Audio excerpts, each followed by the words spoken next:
Bonjour colonel Kadhafi, merci d'accueillir TF1 et LCI, car c'est un moment important, c'est un moment décisif pour la Libye et aussi pour ses voisins méditerranéens, pour les Européens. Et on est content de vous rencontrer parce que ça fait quand même 5 jours et 5 nuits qu'on attend ce rendez-vous. Est-ce que vous dormez bien? Oui, oui. Vous avez survécu à de multiples complots, au bombardement américain de 86, à l'embargo. Est-ce que vous avez l'impression qu'il ne peut plus rien vous arriver? Tant que le peuple est de mon côté, rien ne peut m'arriver. Votre vie ne vous importe pas? Ce qui m'importe, c'est que mon peuple reste avec moi jusqu'à la fin. Et c'est ce qui se passe en fait. Moi, je reste avec mon peuple, contrairement à ce qui se passe dans les pays voisins, où les peuples sont contre leur gouvernement. Ici, tout le peuple libyen est derrière moi. Votre armée a stoppé les insurgés à Ben Jawad à l'est. Vous pensez que vous avez écrasé la rébellion maintenant?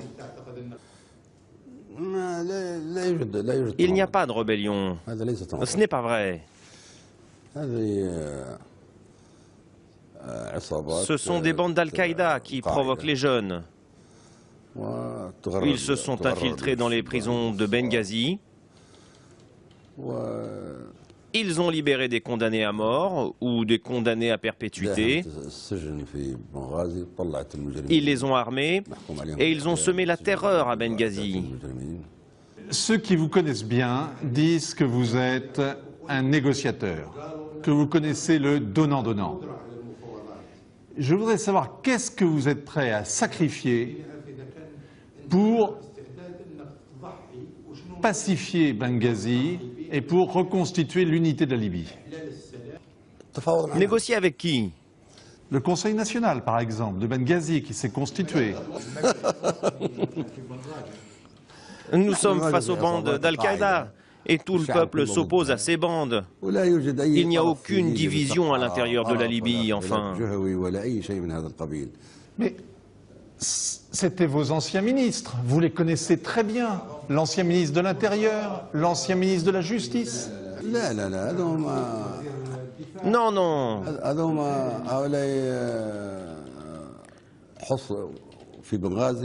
Ce sont des personnes qui étaient cernées à Benghazi par les bandes d'Al-Qaïda. Et ces bandes leur ont proposé soit de les égorger, à la façon de Zarqawi d'ailleurs, soit de rester avec eux, de leur obéir, pour les utiliser afin de gagner du temps et afin d'armer leurs forces.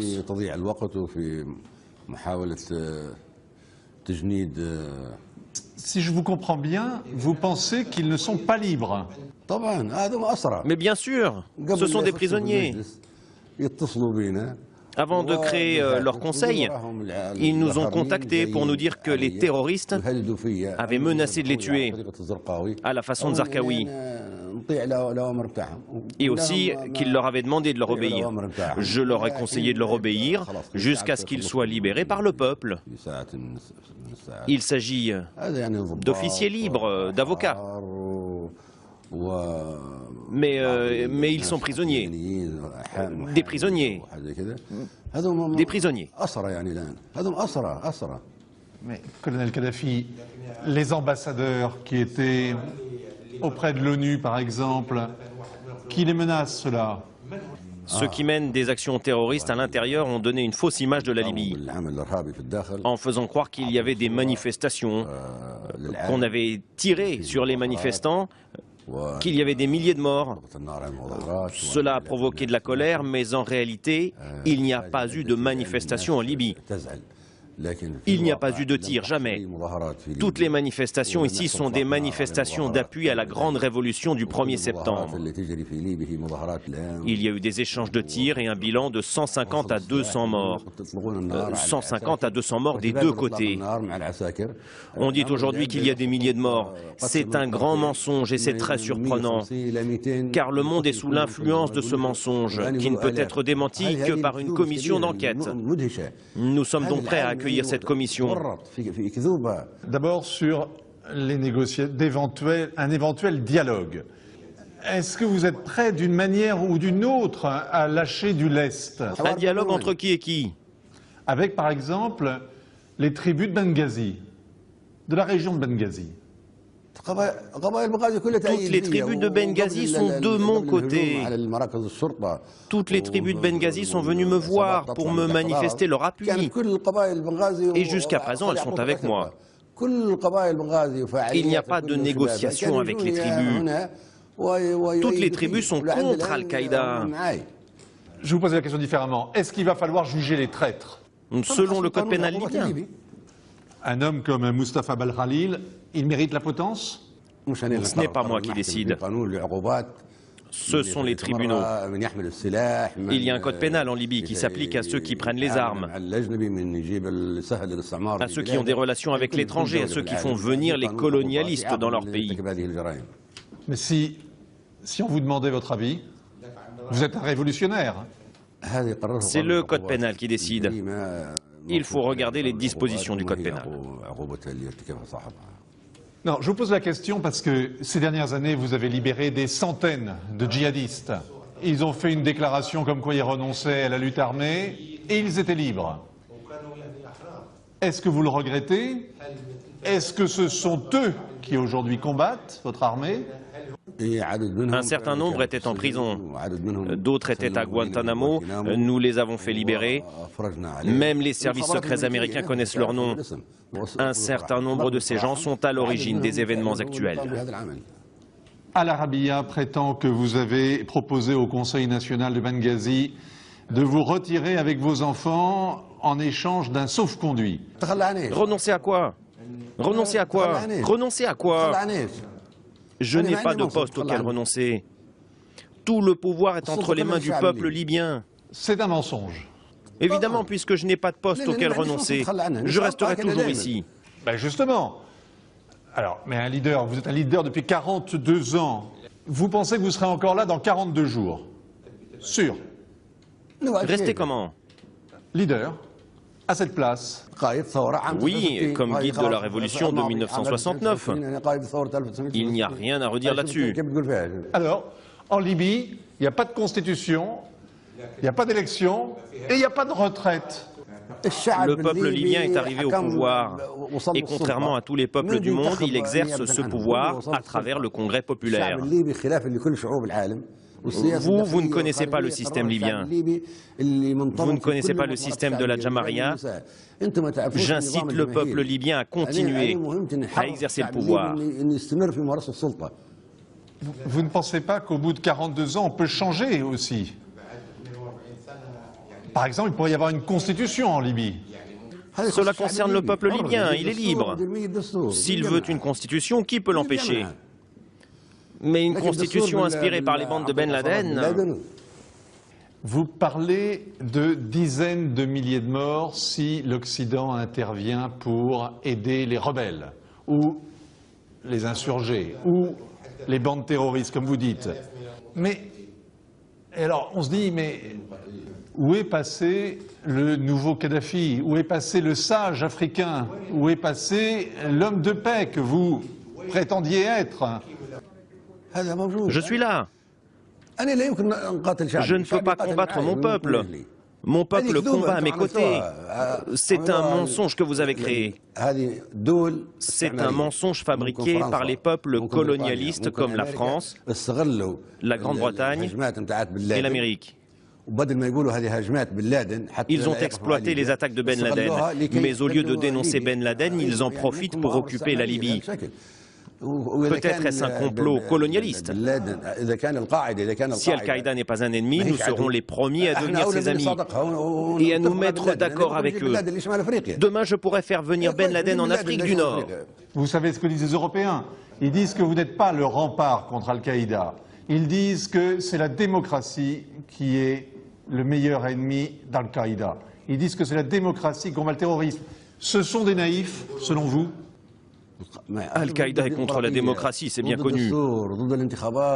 Ils sont contre la démocratie, contre la Constitution.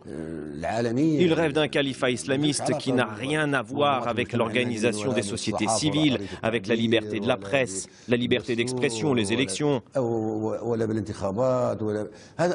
considèrent que tout cela concerne les mécréants. Ben Laden rêve d'un califat. Et s'il n'est plus un ennemi, je serai le premier à le faire venir en Afrique du Nord. Vous avez dit, il y a quelques jours, je suis le chef de la révolution jusqu'à la fin des temps. Est-ce que ça veut dire qu'il ne peut pas y avoir de nouvelle révolution en Libye, qu'il ne peut pas y avoir un nouveau Kadhafi de 27 ans qui balaye l'ordre ancien? Si le peuple libyen veut changer sa situation, il peut le faire. Je l'incite à exercer sa liberté, mais ce qui se passe aujourd'hui, c'est le fait des bandes armées de Ben Laden. Il ne faut pas mélanger les choses. Et s'il y a une démarche colonialiste contre la Libye, nous y ferons face. Mais cette rhétorique-là, les Occidentaux ne l'entendent pas.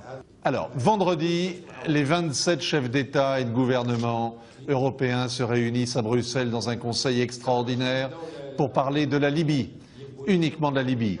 Vous savez déjà ce qu'ils vont vous dire. Ils vont vous dire démocratie, démocratie, démocratie. Qu'est-ce que vous allez faire pour les convaincre que votre combat est le combat du droit contre Al-Qaïda? Je suis en contact avec mes amis européens et je leur ai expliqué que les nouvelles sur la Libye sont mensongères à 100%. On a parlé de manifestations pacifistes et de tirs sur les manifestants et de milliers de morts. Même Hitler ne ferait pas ça. Ni Napoléon, ni Néron. Personne ne pourrait faire une chose pareille. Bon, la France combat Ben Laden, elle le combat en Afghanistan, elle le combat au Sahel.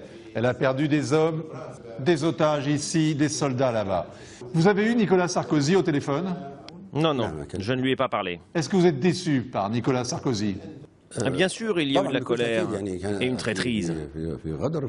Mais je comprends le comportement du monde entier et du Conseil de sécurité et même des ambassadeurs libyens qui se sont fâchés. Voici comment je l'interprète. Les nouvelles qui viennent de Libye via les agences étrangères sont colportées par les bandes de Ben Laden à l'intérieur du pays. Au début, il n'y avait pas d'envoyés spéciaux. Ce sont les hommes de Ben Laden qui leur ont parlé de manifestations pacifistes et de milliers de morts, mais ceci est faux. Quand le monde a entendu cela, il a trouvé cela horrible. Des milliers de gens qui meurent. Je serai le premier à me dresser contre cette folie. J'arrêterai toute personne qui tire sur des pacifistes. Moi, je ne permettrai pas la mort d'une seule personne innocente. Il dénonce la folie criminelle de votre régime. C'est ce qu'a dit Alain Juppé, le nouveau ministre français. C'est vrai, c'est vrai. Mais s'il s'agissait de manifestations pacifistes, est-ce qu'il est venu ici en Libye?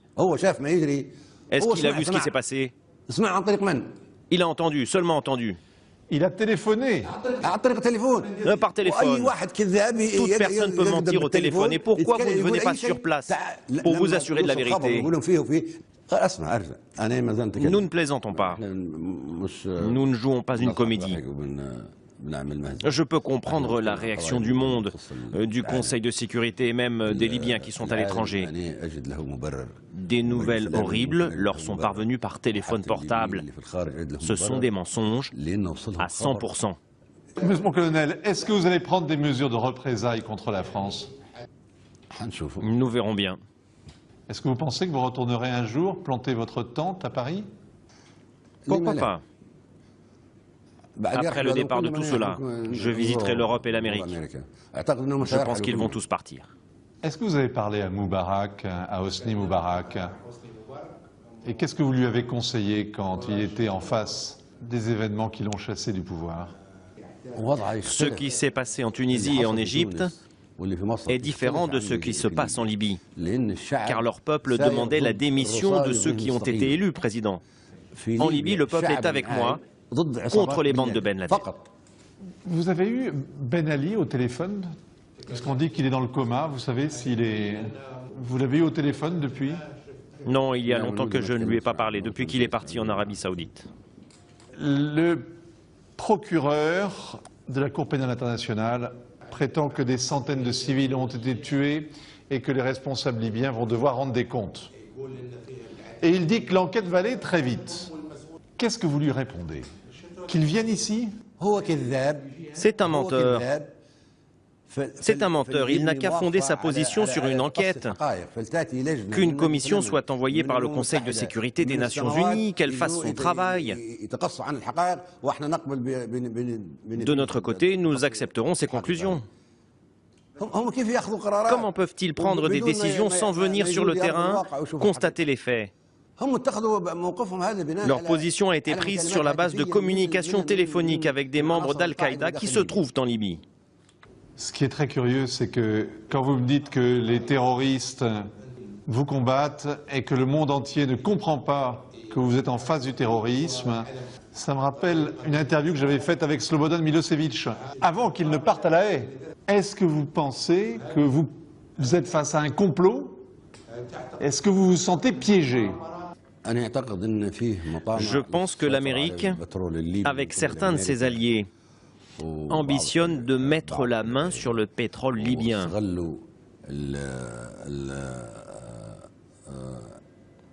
Ils ont exploité les opérations terroristes d'Al-Qaïda, dont ils ont parfaitement connaissance. Mais ils continuent à les ignorer afin de s'emparer de notre pétrole.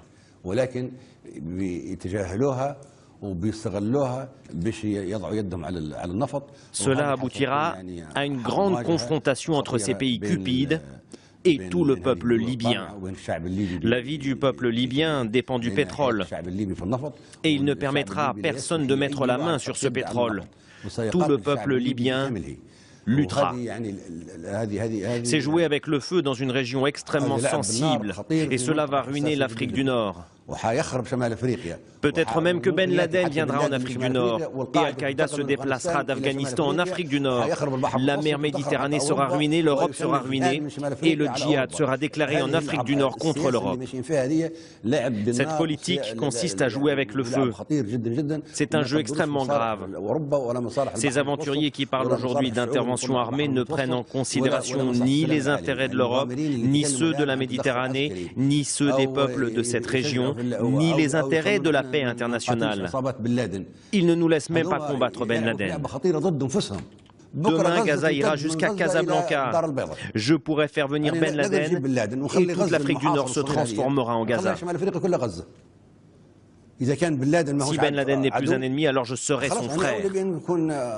Si ce n'est pas un ennemi, alors la guerre contre le terrorisme est annulée, l'alliance contre le terrorisme est dissoute, alors nous allons faire venir Ben Laden et lui souhaiter la bienvenue. Nous n'avons pas peur de Ben Laden. Et pourtant, il y a des tas de gens qui ont peur. Ils ont peur d'Al-Qaïda, ils ont peur de la guerre tribale, ils ont peur de la guerre civile, ils ont peur de la répression, ils ont peur de l'avenir. Est-ce que vous avez peur pour votre famille? Ou est-ce que vous êtes fier du combat que vous menez avec vos fils et avec vos partisans? S'il s'agit d'une lutte contre les visées étrangères, contre le colonialisme et l'impérialisme, alors je suis fier de mener cette lutte. Cependant, je ne me mets pas en lutte pour la bonne raison que la Libye est calme. Ces oasis, ces villages et ces villes connaissent une vie des plus normales. La superficie de la Libye est de 2 millions de kilomètres carrés qui sont en majorité calmes. Des bandes se trouvent à Benghazi et à Al-Baïda. Un émirat d'Al-Qaïda a été créé à Derna par quelqu'un qui s'est érigé en émir et qui vient en fait de Guantanamo. Cependant, il a peur du peuple et il s'est sauvé avec sa bande en Égypte. Un groupe similaire est apparu à Zawiya. C'est un groupe qui vient d'Afghanistan et d'Algérie. Nous avons les photos de ses membres, de leurs cadavres. Les vivants, eux, sont en prison. N'importe qui peut venir les voir. Zawiya est heureuse de s'être délivrée d'eux. Benghazi nous contacte et nous supplie de les libérer des bandes de Ben Laden qui se sont emparées des rues. Les femmes ne peuvent plus sortir, les enfants ne peuvent plus se rendre à l'école, les hôpitaux ne sont plus accessibles. Tout le monde connaît la terreur semée par ces bandes terroristes de Ben Laden. Les gens veulent s'en débarrasser et en principe, l'Europe et l'Amérique devraient aider la Libye à s'en débarrasser au lieu de nous imposer des sanctions. C'est une attitude bien étrange. Merci beaucoup, colonel Kadhafi. Ainsi se termine cette émission enregistrée à Tripoli, en Libye, au 23e jour de l'insurrection. L'info continue sur la chaîne Info.